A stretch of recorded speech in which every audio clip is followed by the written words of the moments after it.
ketiga, Hana memiliki hati yang suka berkorban. Saya dan saudara, kalau mau terus menyala-nyala, hati ini harus suka berkorban. Kalau hati ini hanya untuk memikirkan kepentingan diri sendiri, apa untungnya bagiku? Tidak bisa, tidak akan lama menyalanya. Karena kebanyakan hidup untuk Tuhan ini, Lukas 9 ayat 23 tadi, menyangkal diri, memikul salib setiap minggu, setiap hari.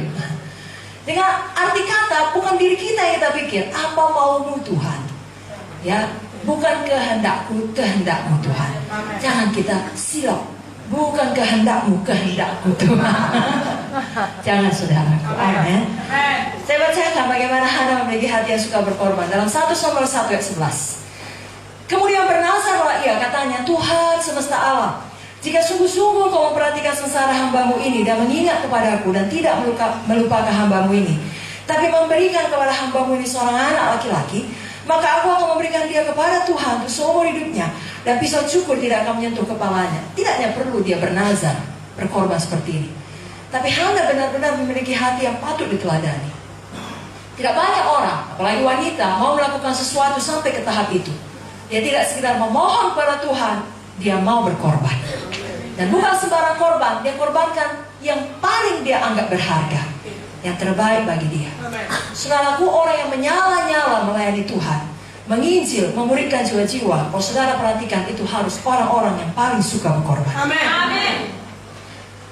Kita masing-masing menanya diri kita dengan jujur, saudaraku. Tidak perlu merasa tertuduh, karena seperti poin pertama dari Ibu Munte tadi, kita mau diubahkan segambar dengan Tuhan.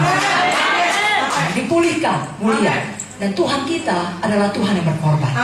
Bapa menyerahkan anaknya, Yesus menyerahkan nyawanya.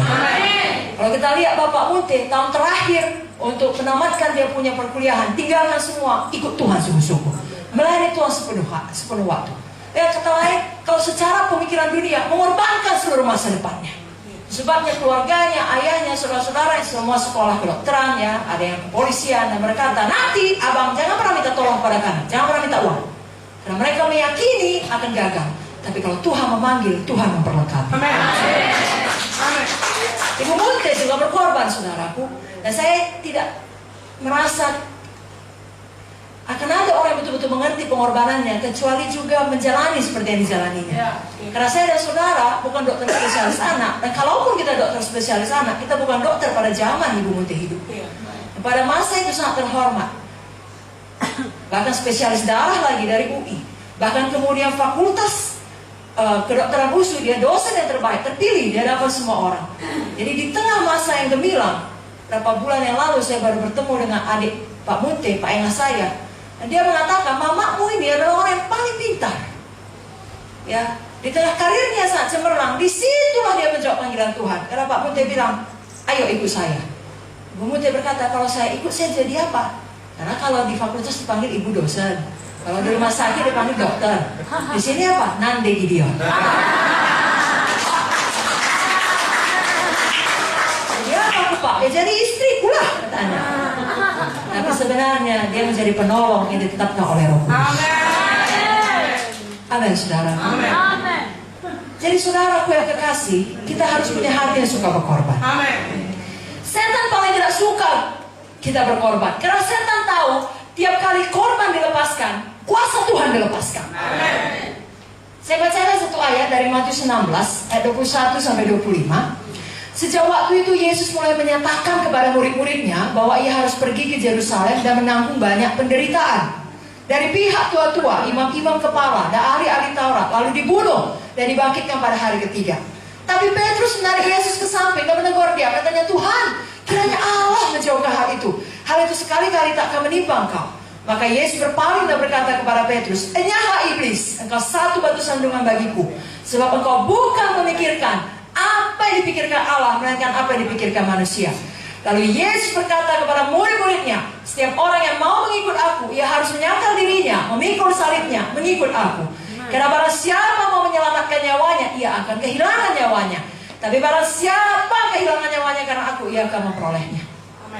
Perhatikan baik-baik. Tuhan Yesus pada waktu dia berkata, aku harus mati, aku harus menderita.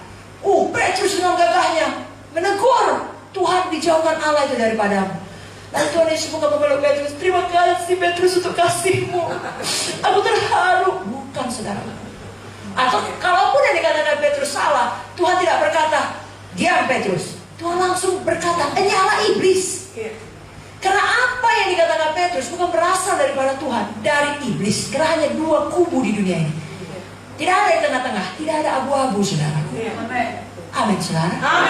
Seperti Roma 6 yang dikatakan kayak Bu Munte tadi, kalau bukan hamba kebenaran, hamba dosa. Kenapa Tuhan berkata, nyala iblis? Karena Tuhan Yesus tahu setan adalah dalang yang membuat jangan sampai Yesus berkorban ke kayu salib.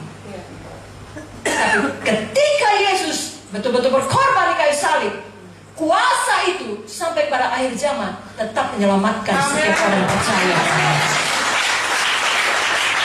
Saudara pernah heran melihat ada pendeta memiliki gereja yang diberkati, lalu saudara datang ke gereja itu, lalu kalau yang saudara lihat dengan mata saudara, kelihatannya kok banyak pas-pasan. Gaknya hebat kali. Saya bisa khotbah lebih dari itu, saudara pikir. Karena dia bisa saudara lihat, saudara pikir apa sih rahasianya maka ini orang bisa diberkati? Maaf saudaraku, banyak berpikir seperti itu tentang Pak Munte. Apa sih hebatnya? Pakai baju putih aja, ada tanda pangkatnya. Doanya pun begitu-begitu saja. Tapi kok bisa ya? Karena ada pengorbanan di tempat-tempat tersembunyi yang tak dapat dilihat oleh kita. Manusia tak tahu, surga tahu. Itu sebabnya saudara jangan pernah tawar hati. Setiap korban saudara, surga tahu. Dan surga adil. Apa yang kita tabur harus kita tuai. Itu sebabnya terus menabur, saudaraku. Maka akan terus menuai. Ada orang dalam kekurangan dia menabur. Puji Tuhan, itu betul-betul tindakan iman. Lalu kemudian dia menuai dan dia diberkati. Sayangnya dia berhenti menabur. Jangan. Saudara terus menabur. Dalam kekurangan, dalam kelebihan, lagi dalam kelebihan. Maka saudara terus menuai dan terus menuai dan terus menabur lagi dan terus menuai lagi. Karena itu masalah sikap hati. Hati yang suka berkorban. Yang membawa kita kepada poin yang keempat. Pada waktu kita berkorban, selalu berikan yang terbaik. Hana, setelah dia bernazar, dia membayar nazarnya kepada Tuhan. Dan nazarnya itu merupakan pemberiannya, korbannya yang terbaik. Jadi anak yang sangat dikasihinya, yang sudah lama didoakannya, yang sudah lama dirindukannya, itu yang dilepaskannya.